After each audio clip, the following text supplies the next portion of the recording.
Welcome to the World Economic Forum at Davos, where we are discussing the populist wave that has changed the world as we knew it. And it seems that the debate that began in 2016 is going to continue this year because, elections are coming up in France, Germany, the Netherlands and Italy, and in all these countries, anti-establishment parties, both on the left and right, are appealing to voters fed up with traditional elites.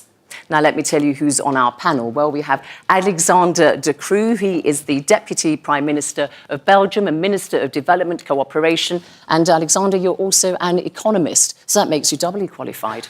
Eric Cantor from the US Republican Party is a supporter of Donald Trump, even though you did refer to his vulgarity at times, but nevertheless, we will overlook that, Eric. And Eric was House Majority Leader in Congress until he lost his seat in 2014, and he's now Vice Chairman of the Wall Street investment bank Moelis & Company. And from the UK, hello to you, Dominic Raab. He is a Conservative MP and former Tory Justice Minister, and you were also at the heart of the Leave campaign in that Brexit referendum. And we're also joined by the award-winning Turkish writer and political commentator, Elif Shafak, keeping me company as a fellow female too, Elif. Thank you so much for that. So that is our panel. Welcome to you all. And of course, welcome to all of you watching and listening all over the world, whether it's on radio, online or on TV. And we have an audience with us here at Davos, and we'll be taking questions from them as well as from social media. And please don't forget to send us your comments via Twitter using the hashtag BBC World Debate and on Facebook Live. So please do try and listen and give us your reaction and questions. We might be able to take them. I've got my iPad next to me here, so I should be able to listen to them. But now, let's start. So we have a new president in the White House this week, the kind of anti-politician par excellence. And he has said of the kind of populist wave that we all discussed last year, we are seeing a movement that has never been seen before. Is he right, Eric Cantor? Zaina, first I would say there is a movement. There's no question about it worldwide. I think in the United States, it is a movement that, frankly, of a populist nature that we haven't seen in 70, 80 some years. And it is a movement that is a mix of sort of a discombobulated feeling among the voters because, there's economic change, there's technological change, there's a lot of social change in our country. But I also think that there is this sense that the establishment, the governing class, we've all just sort of gotten it wrong. And I think that's what's pushing Donald Trump into the fore. We'll see how it goes. Alexander De Croo, do we have a movement that the world has not seen before? Well, I think we live in a world where a lot of things have changed, which we haven't seen before. We have social media, who are very, very important. We see refugee flows and migration flows, which we haven't seen. And we have a technological change, which is something that has an impact on a lot of people's lives. But he's talking about the anti-establishment protests and the wave that brought in Brexit. That's just a way of calling it. And I do not think that you can say, well, the US situation is exactly the same as the Brexit situation and so on. Underlying, what you have is anxiety for a world that is changing. And the whole question is, what we believe that progress is, do people actually still see it as progress? What I see is a lot of people who say, if this is progress, actually I don't want it. All right. Elif Shafak? Sticking to the modern era, by the way, we don't want to delve back into, dark history. I mean, clearly some people like to see Donald Trump as an isolated phenomenon and as an American movement. But I think there are amazing similarities when you look at the world on a broader scale. Populist movements everywhere, and this is also true in Europe, like to define and describe themselves as outsiders. Even when they are political parties, they like to attack the political party system. What we are seeing, in fact, in my opinion, globalization has brought both the best and the worst in us simultaneously. And the people who benefited from it did not see how some other people did not benefit, but also vice versa. There's a huge gap that needs to be bridged. All right. So just sticking to this opening question, are we seeing a movement that the world has not seen before, which is what Donald Trump is saying? Well, look, globalization's put huge pressure on people who feel forgotten and left behind. You can look at immigration and the challenges and the pressures, You can look at capitalism and the way that's worked. But I don't think the situation in the US, or indeed the answers that the Brexit or the US election campaign threw up, are all the same. And they're not the same then if you go to the French election or the German election. And certainly, we felt on the Brexit campaign that actually capitalism is here to stay, huge benefits, but you've got to make it work for ordinary people. So, for example, Donald Trump campaigned pretty much, not exclusively, on a protectionist platform. Vote Leave, I was on the campaign board, we all said, we want to be a global leader when it comes to free trade. When have you heard a nation stand up, rise up against the establishment, but make the case for international capitalism? We'll come to all that. Sure, but actually that was a rather positive message. And I guess what I'm saying is, what's happening in France, the US, Britain, it's easy and it's a bit lazy to call it a homogenous movement. All right. You've got to have so he's wrong. scorecards. Donald Trump's not right then when he says a movement the world hasn't seen before. Okay. But all right. But there is some similarity. I mean, in all of these campaigns, one way or another, you are legitimizing a certain language which leads to outbursts of racism, naming and shaming people.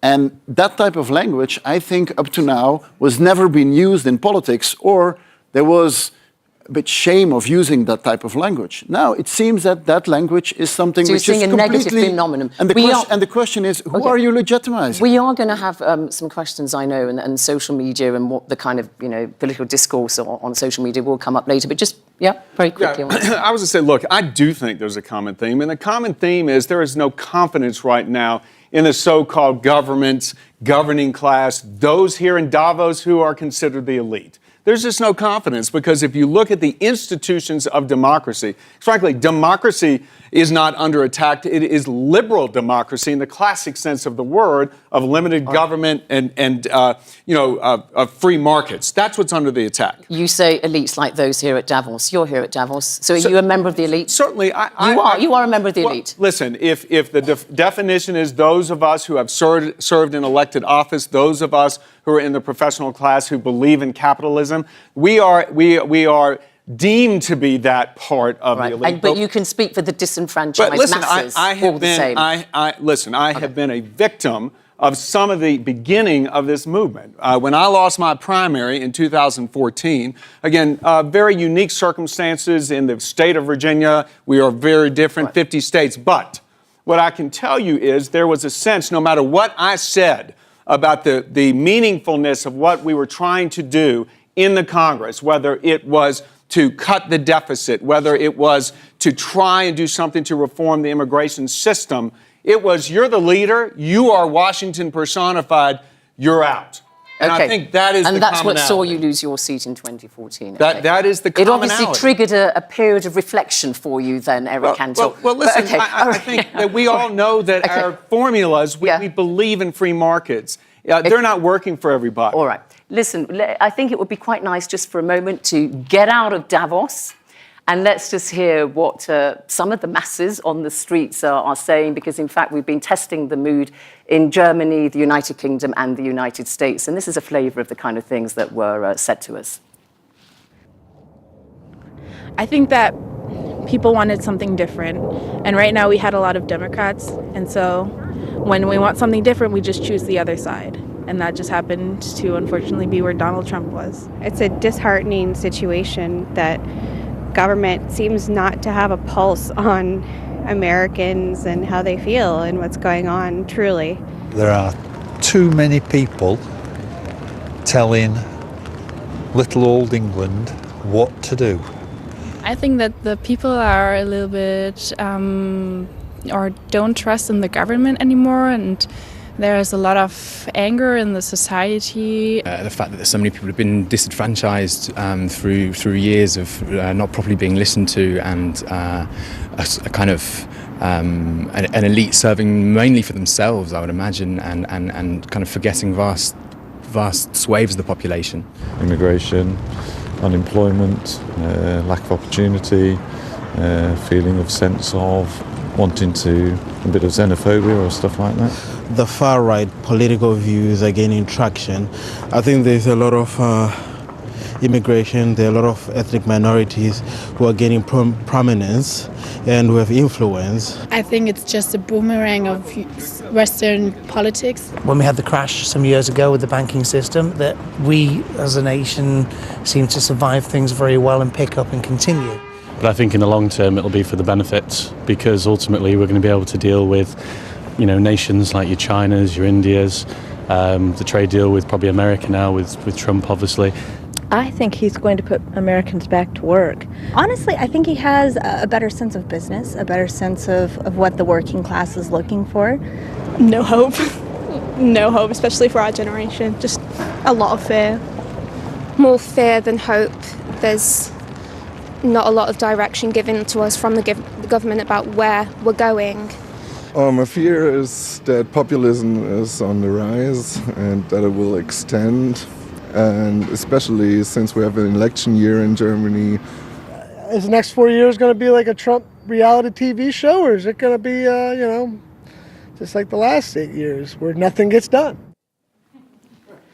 Well, a range of opinions there. Let me just give you a couple more that have come through actually on tweets and Facebook questions. Mitch, it is hilarious that those representing the populist revolt against the elite are just investment bankers and turncoat elites. Sorry, he said it, not me.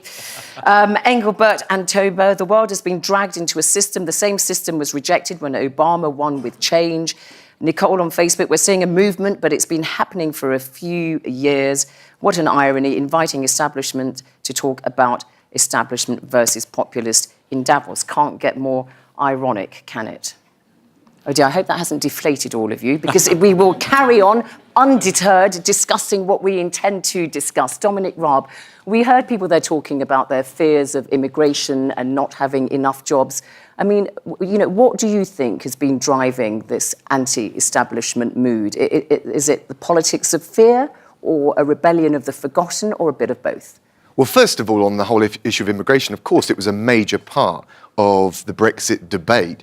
But actually, the top reason people voted to leave the EU by 50% was to take back democratic control over their laws. All the polling bears this out. And I think immigration was at something like 30% named it as a top reason. So actually, but Theresa May has said it was very important. One of the reasons I climbed Fantasy Mountain to talk here at Davos amongst the elites is to make sure that this debate isn't insulated from its own prejudices.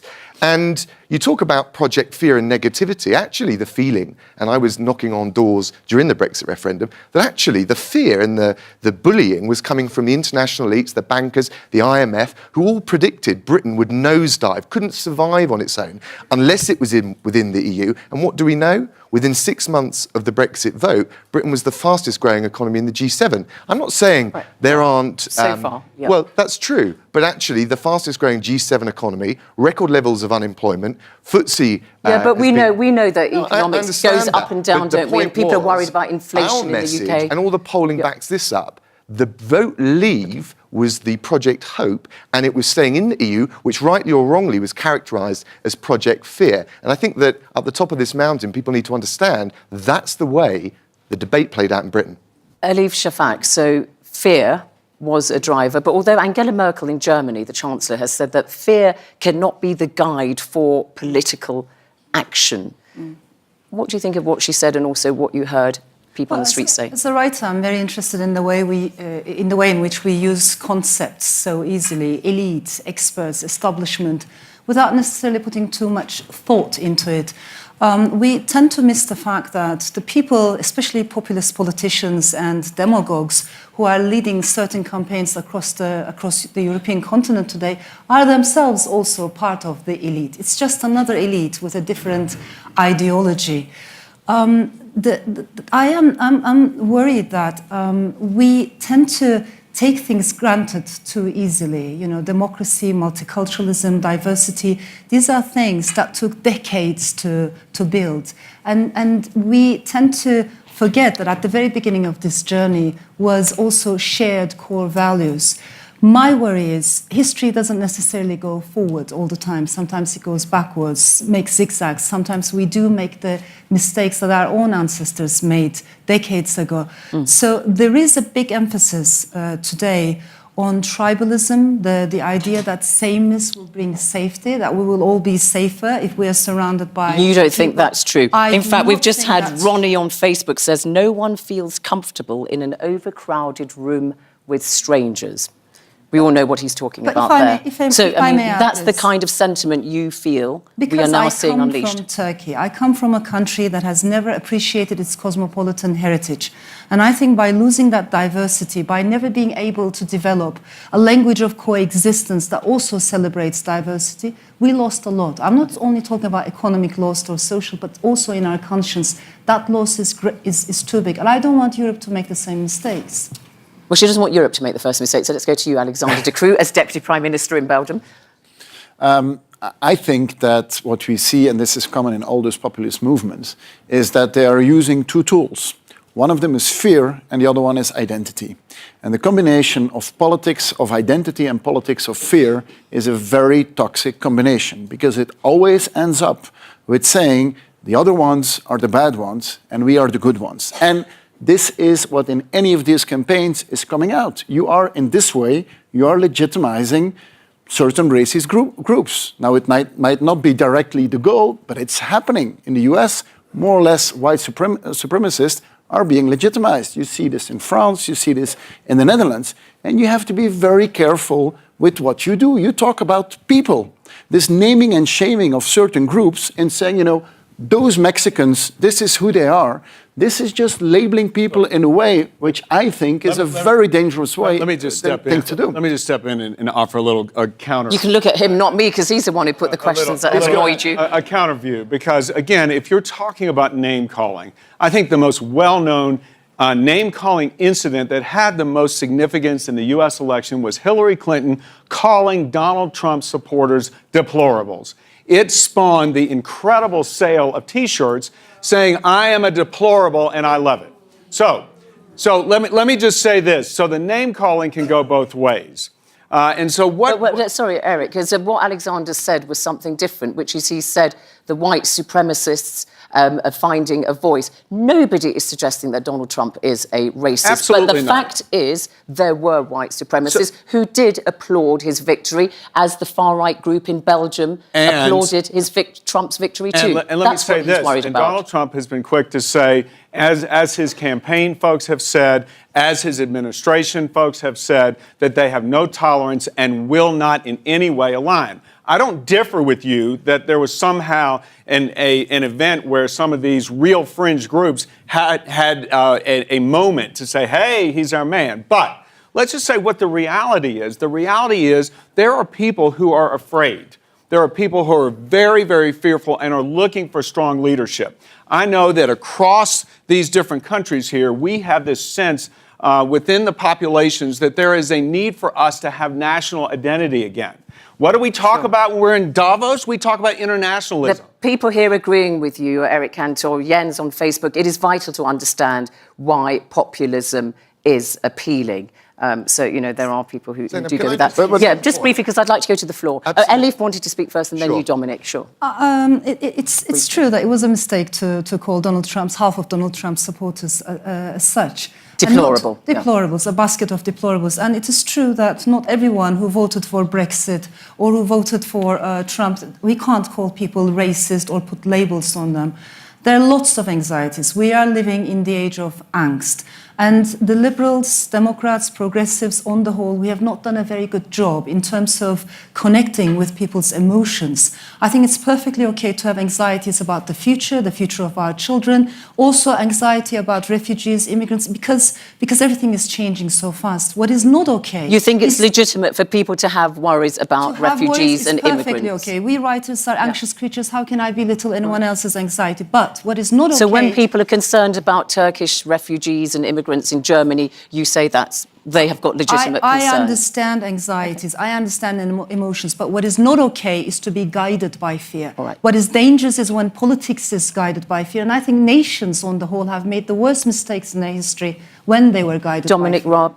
Well, look, if democratic politicians don't listen, if the elite doesn't listen, you get a far more extremist fringe of politics. The most interesting thing unreported during the Brexit debate, and that was dominated by, let's face it, mainstream politicians, was that The BNP, in the same year... That's the British National Party, far right. The British National Party, which in my view is undoubtedly racist, was extinguished from elected office in any council, let alone national office, across the country. And so the thing I take away from that debate is if mainstream Democrats aren't dealing with issues ordinary people care about, then you get the kind of far more unsavoury extremist politics that we're seeing on the continent, in the Netherlands, in Germany and in Belgium. OK, well, we've had on social media, on Facebook, April Garlaw says populism is about the concerns of ordinary people. Somehow it seems like America was founded on the idea of populism. I love populism, no more rule by the elite. Candy Bar, also on Facebook, a lot of angry people bought into the anger without thinking too hard about what is likely to happen.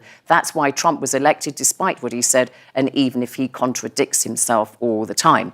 We will talk about what's likely to happen, in the aftermath of the populist wave in the United States and elsewhere in a moment. But first of all, let's just take our first question from the audience. Jake Horowitz, founder of Mike, a news website by millennials for millennials. Great. Well, thank you. My question is there anything, as you look to France and Germany and elections this year, is there anything that leaders can do to actually prevent these populist movements from spreading and to regain trust? And specifically to Eric Cantor, another way of asking it is, if you were to rerun today, how would you run differently than 2014 to regain trust of the people of Virginia? And underscoring your question, saying, how do you stop populism, anti-establishment protests from spreading?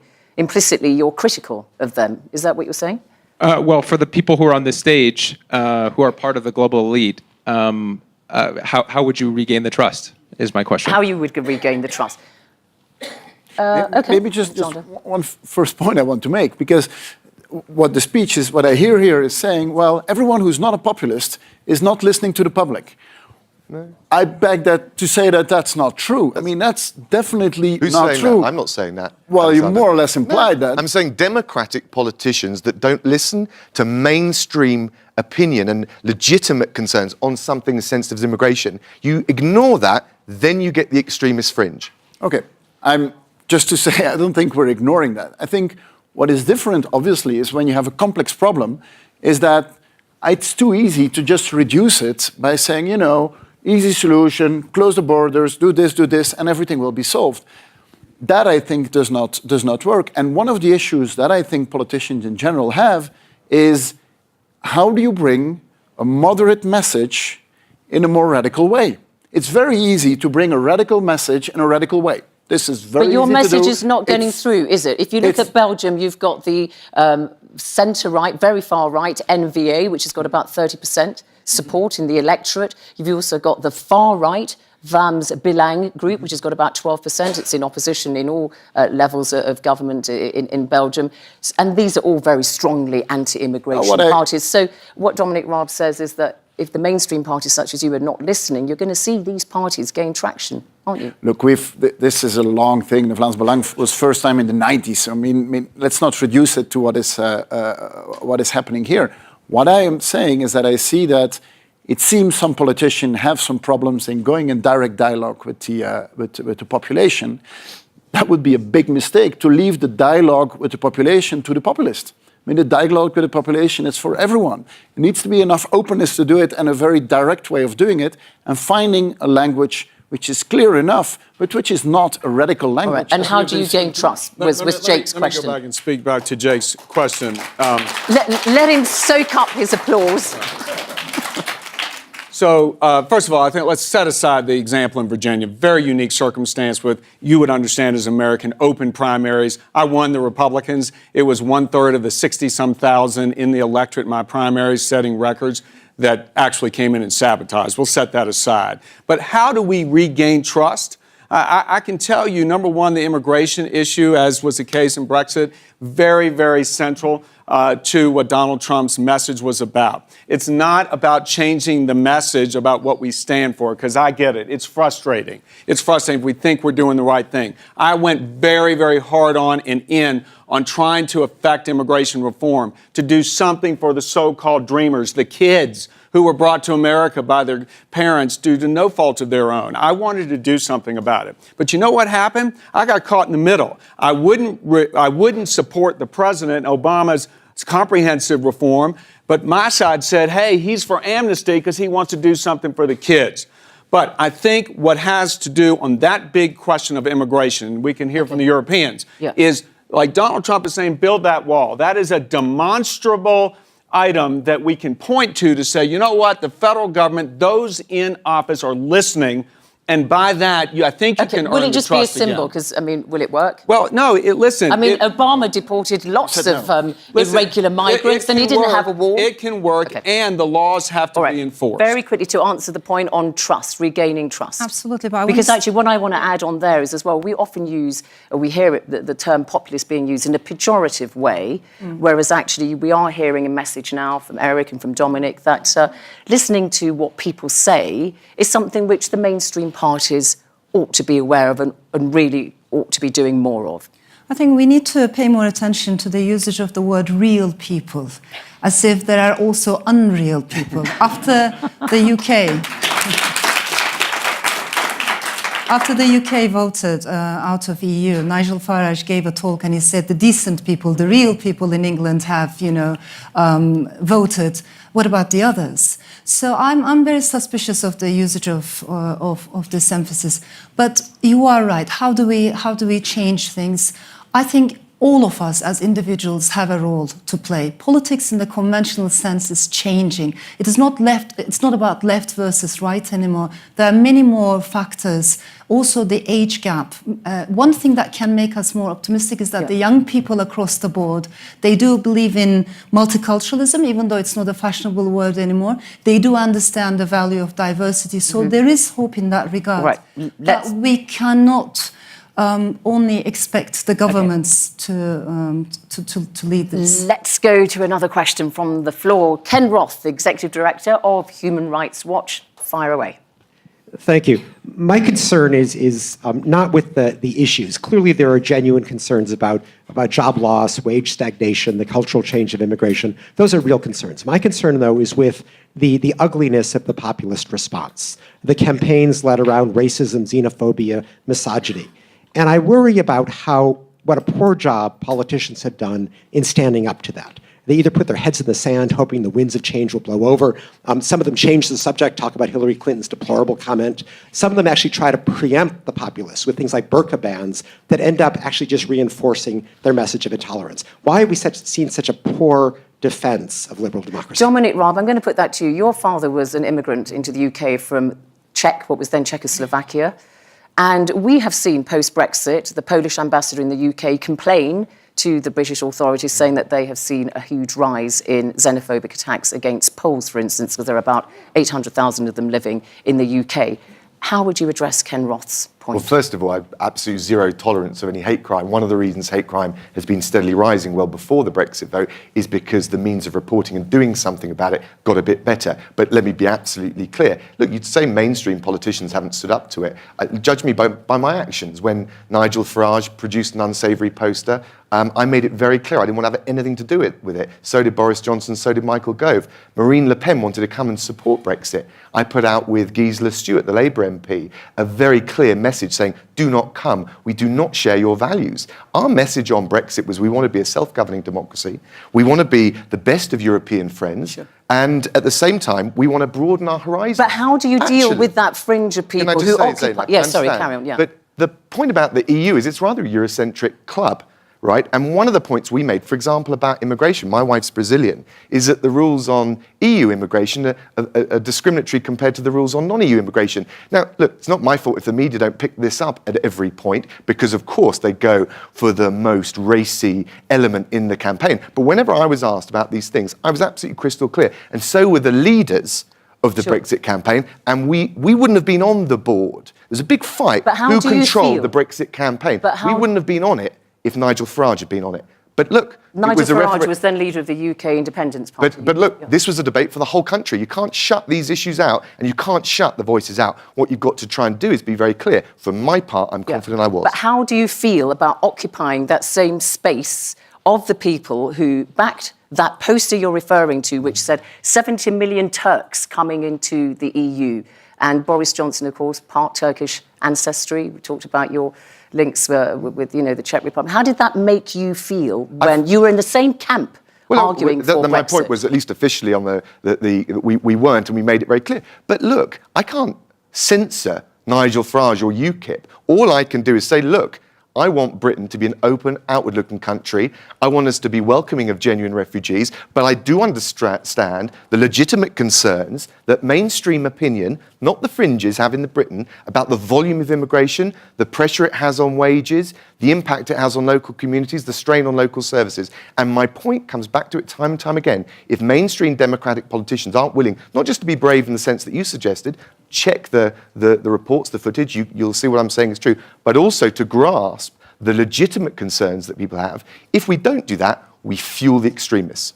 Ken, briefly, write a reply there. Does that answer your question? It doesn't. I mean, if you just look around the world, I mean, frankly, what Eric Cantor is doing, changing the subject to talk about Hillary Clinton's deplorable comment rather than criticizing the not so subtle. Let me finish. The not so subtle racism, misogyny, and xenophobia that was the Trump campaign. And then we see the same thing with Marine Le Pen in France, with Geert Wilders in the Netherlands, with Viktor Orban in Hungary, with Jaroslaw Kaczynski in Poland. This is very much of a global problem. If I could respond, I, for one, as well as most of the Republican leaders in Washington who are now in office, spoke out against Donald Trump when he came out and said, and he was going to ban Muslims from coming in our country. I said, that's not American. That's against our Constitution. I was the first to stand up and say, this kind of language, when you're talking about a judge, a federal judge, being able to offer a fair opinion in the case that Donald Trump was a plaintiff, that it was Trump reading his own book, that is, and our Speaker of the House, Paul Ryan, said that is the classic definition of racism. It is not that we are not standing up. I happen to be a Jew. I will stand up anytime that somebody even tries to go and say anything anti-Semitic. So there is no question that the leaders in the party, as Dominic says, want to stand up and say we need to be for liberal values in terms of democracy, in the classic sense liberal. To say we believe in individual rights, we believe in, as Americans, in our Constitution. Okay. Alexander de Cruz. Sorry, just can I say briefly, Eric, just make one point. Ken, it is a form of prejudice to start dumping us all in the same category as Viktor Orban. And you need to understand that you're being consumed by some of the prejudices we see around Davos in the same way that you're accusing, for example, Brexit or everyone who backed Donald Trump as being in that basket. I think you need to open your eyes to that. I'm not the same as Viktor Orban. My point is that you're not responding to the Viktor Orbans in your country. And every country has these populists. I don't think you can equate Viktor Orban It's with some of the far-right This is your own prejudice movements that you we need see. to get over, Ken. Yeah, Viktor Orban, Democrat, yeah. Just maybe on the question is, what's the value from populists denying something? Because there's been so much flip-flopping. I mean, if you look at the speeches that Trump is giving, going this direction, it doesn't matter. It's flip-flopping all the time. So if at some point the Trump campaign is denying racism, does it actually have any value? I don't think it has a value. Because what is being said has been corrected so many times. All right. It doesn't matter. And that's the real problem, I think. So you don't think having this populist politician with his rhetoric and so on in the White House is going to really change the world?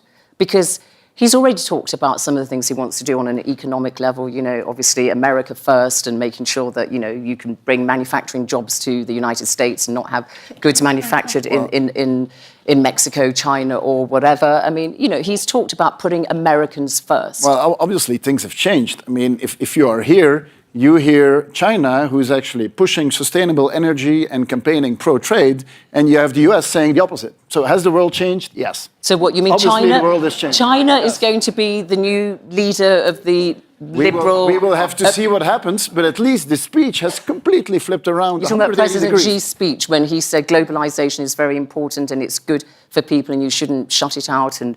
Listen, I think you got to remember that line that Peter Thiel delivered. He's a well-known Silicon Valley entrepreneur. When he delivered in Cleveland at the Republican National Convention, and what he said was, the problem is the press is taking Donald Trump literally, whereas his voters and most of the people take him seriously. I think that speaks to the Deputy Prime Minister. So to be taken seriously, you should not listen to literally what has been said. I get it. That's kind of I get it.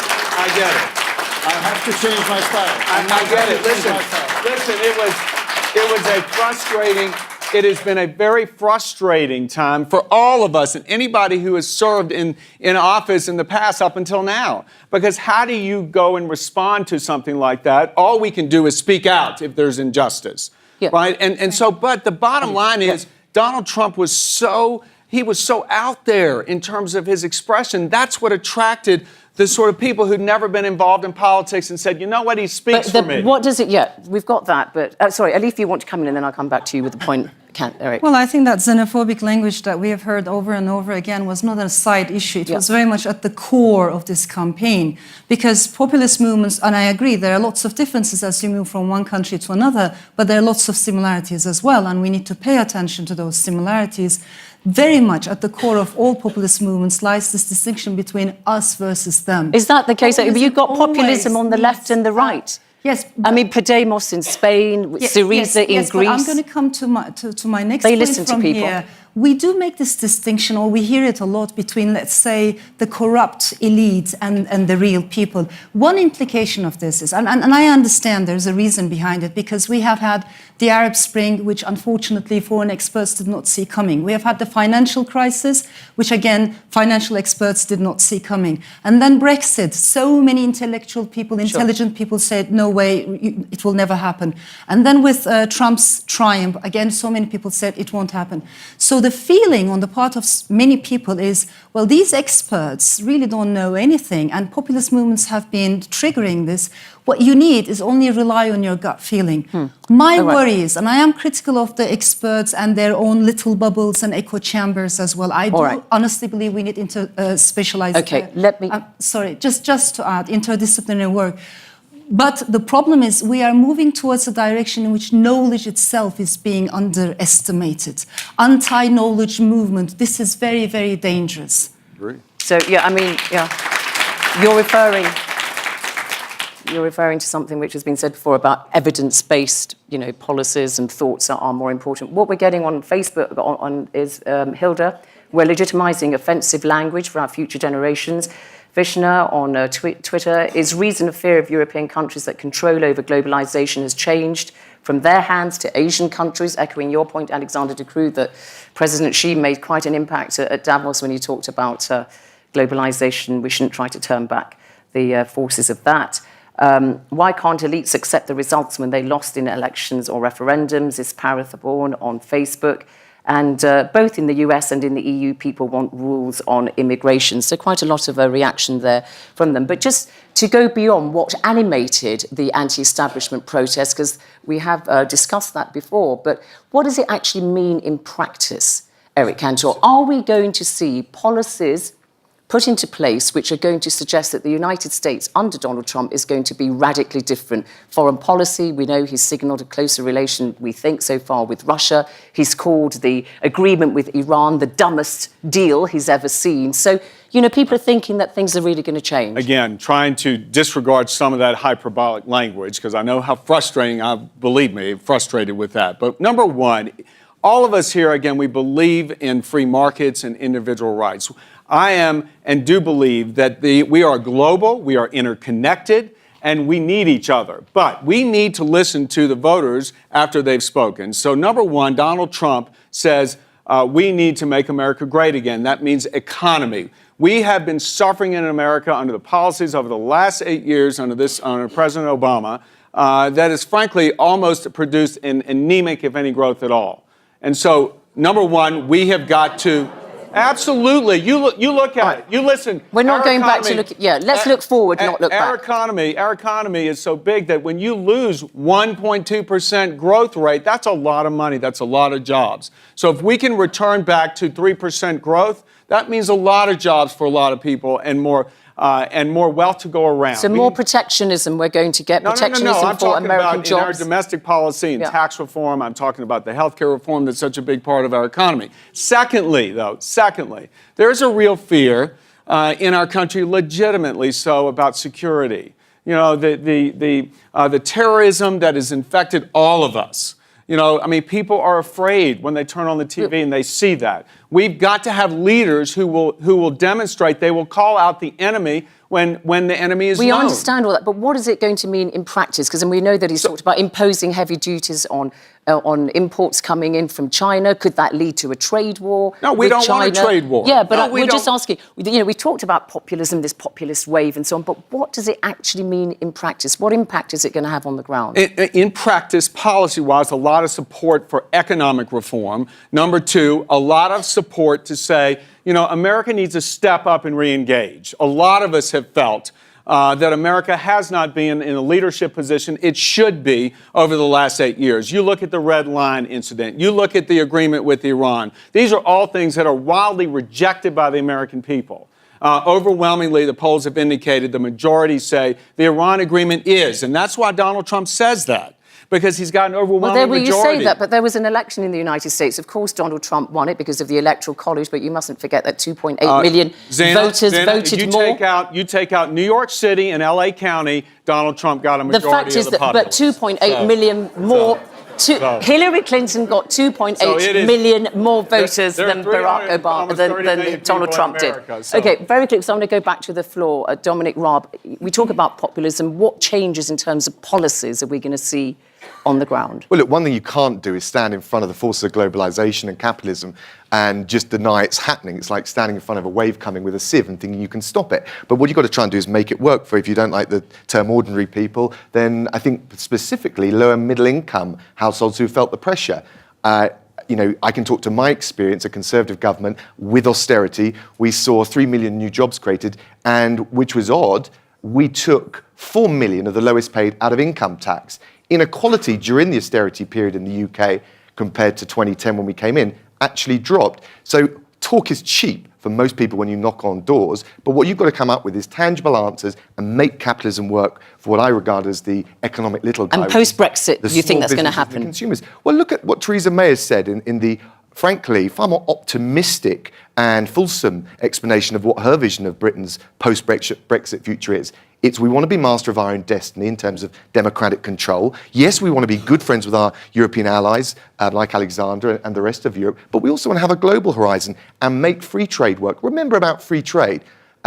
It's not just good for Britain and Europe, it's good for the whole global economy, and of course, the very poorest in the African countries, particularly in sub-Saharan places, which have felt the real plight, the blight of protectionism. So let's make globalism work for not just the Davos crowd, but lower middle income families and the very poorest in sub-Saharan Africa. Just Alexander de Cruz, sticking with this thought of what change there will be as a result of the populist wave or the tide that brought in Brexit, it may not be very good for Europe because here you've got this key economy in the European Union. Britain is going to be leaving and it's going to have quite a lot of destabilising effects. I think that's hard to, it's hard to project what the impact will be. I think what is important is to respect democracy. I mean, there's been elections. People have anxiety. I think any politician senses that anxiety. We should stop in saying, populists have seen it, the other ones have not seen it. Everyone sees it. I think the answer to that anxiety is a different answer. And there we have a different opinion, and that's fair. I mean, the Brexit team won it. Good for you, that's fair. We have a different solution. We'll see who's right in the end. But the answer is not so easy. I agree with you. Globalization and trade should be something good for the people. And let's be fair, some of the trade flows today are actually not good for the people because we're not fighting with the same weapons. I'm happy to hear the president of China saying, I believe in trade, but let's be fair, some of the trade we have with China is not trade based on a fair playing field because there's dumping and so on. Okay. Now, you could say, we're going to solve this and it's going to be great. That's a very simple way of putting it. Or saying, this means that we'll have to go in negotiation with the Chinese, that we'll have to understand what the interests are, and that you will bring a real answer. Okay. So I don't think the analysis is that different. I think the quality and the fineness of the answer is different, but we'll see who's right. We need to go to the floor again.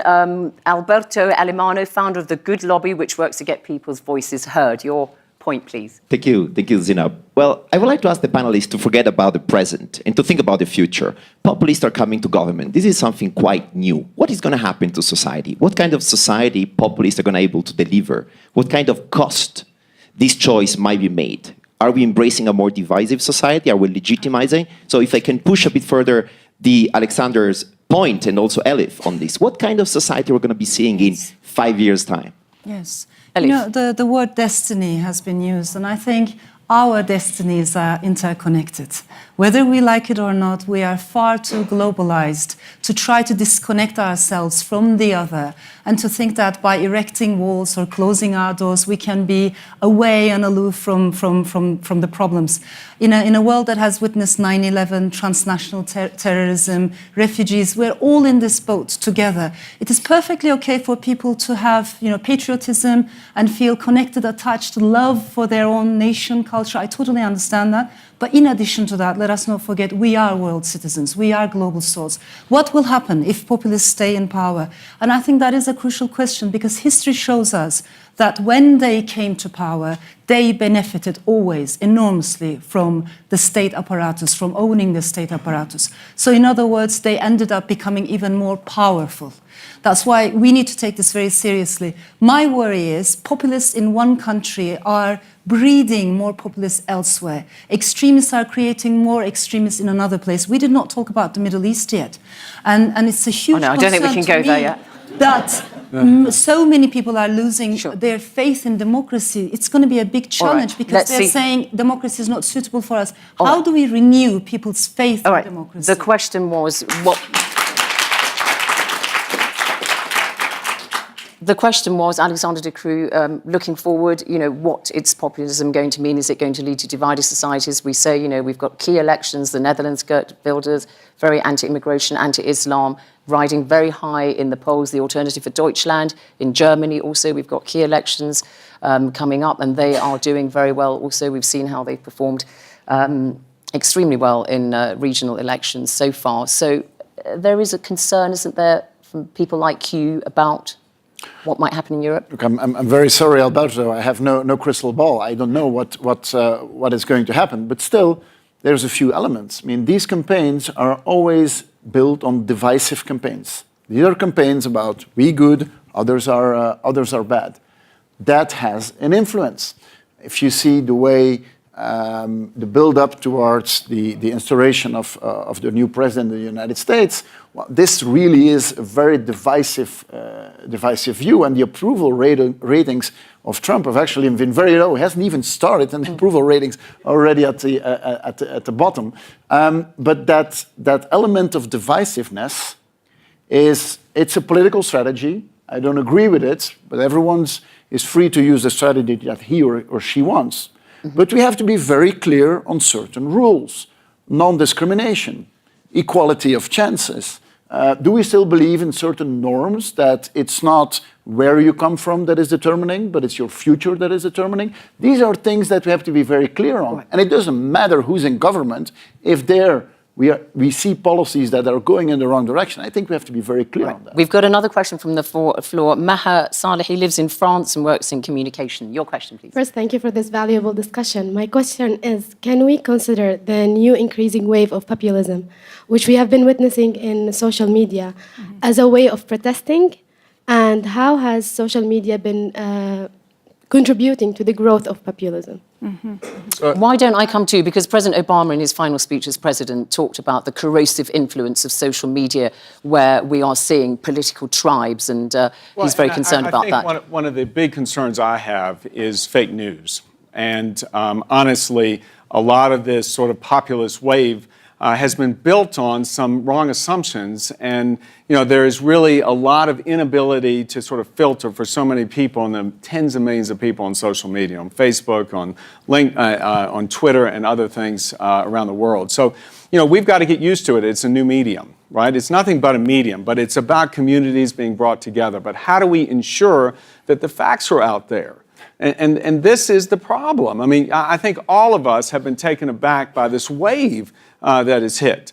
And I think Dominic says, look, you've got to listen to the people. And I think all of us would probably share beliefs in terms of democracy and free trade. But social media is also an opportunity for us to expand the argument. And I always go back, Zaina, and say this. If we are as individuals believing in an interconnected world with free trade, with democratic institutions like freedom of the press and independence of the judiciary and free market capitalism. How do we make that work? We've got to make that work not only on social media for everyone, but we take that, that iconic voter in the hollers of the Appalachian Mountains in the United States who've been out of work for generations, honestly. What's the answer? You can't tell a 55-year-old person, we're going to go and offer you new skills to go into the workforce. Somehow that's not enough. Thank you. I just want to come very quickly on that social media. Good because it lets ordinary people vent what they think, or is it divisive, corrosive? I don't tweet. And my concern, having seen the Brexit campaign online and in town halls, is you have almost like 10 to 15% very vocal campaigning in full socket to the mode on both sides. And you see it in town hall meetings as well. And what I look out for in a town hall meeting is the silent majority, the 60 to 80%, who frankly feel uncomfortable about that vicious nature of politics, but have a view. And the emails I got after the town hall events were fascinating. So let's not forget the silent majority who care about the issues just as much, but aren't jumping on to Twitter to speak in the most vicious terms, and it happens on both sides of this debate. So I think online, IT is a great emancipator. I'm all for it. But I worry sometimes that we think it represents the full debate and the majority of people in the country. Certainly my experience as an elected politician in Britain, it's not true. All right, this is the kind of reaction. This is not about fake news, it's about fake arguments. I mean, if you use the argument that the money that was going to the EU is going to go to the NHS, and the day after you say, actually, no, that's not true, that's just a fake argument. It has nothing to do with social media. All right, so that's going very quickly. Let me tell you, very quickly. We did this to death during the referendum campaign. Lots of people said, every time we talked about the budget and everyone got to know the gross and the net contribution the UK makes, all the ordinary person heard is, hell, we put a huge amount, millions in to the EU each year, and we're not sure we get bang for our buck out. That strategy of calling us all liars did not work for the Remain campaign, and there's a very good reason why. Give you an idea of what's been saying on Facebook. Britain is going to lose in many ways, including economically. That's Margaret on Facebook. Nicola, educate the populace so that they are able to think for themselves, teach them how to think, not what to think. And Peter on Facebook, fake news is thriving because the population have lost faith. So there's just some of the things that have been said. Final point, really, and we have got very little time. So all of you, anti-establishment movements, populism, whatever you want to call it, a blip or an irreversible trend? Very quickly, Elif Shafak. I think we need to understand that democracy is a fragile thing, and it is not a bed of roses, but it's the best regime that humanity could come up with. It is, however, quite fragile when it comes to populist parties that come to power using the means of democracy, and once they are in power, use that power in order to suppress all other voices. How do we balance that? It's going to be a challenge for all of us. 20 seconds, Dominic Raab. Dominic Raab. Sorry, Look, very quickly. We've all got to take some leadership and some responsibility. I agree with lots of the things people on the different side of this debate have said. And we've just left, we've taken a decision to leave the EU. We extend the arm of friendship to our European friends like Alexander, and it's going to be very interesting to see whether the response is we must punish the Brits, or actually whether the positive politics that he's espoused really comes to fruition. Irreversible trend? We will not punish the Brits, just to start off. It will just make a fair deal, nothing more than that. But I think that, this is a moment for being a bit humble. As a politician, I think we should also stop to pretend that we know everything better and that we will control everything. This is a world that is difficult. There are certain things which we can do, certain things we might not be. Listen, we've got to get better at making the case for free market capitalism, for individual rights, and for the institutions that have supported democracy. Thank you very much indeed. Well, that is the end of our debate. And if you thought that populism was last year's story, then make no mistake, we'll be talking about it and feeling its impact perhaps across the world, especially with a president of the United States who has signalled he intends to shake things up. Let me say a big thank you to all of you who've contributed your thoughts and questions, and to our global audience around the world on television, radio and online, and of course, above all, to our wonderful panel and audience here. That's all from the World Debating Davos from me, Zain Abadawi, and the team. Goodbye.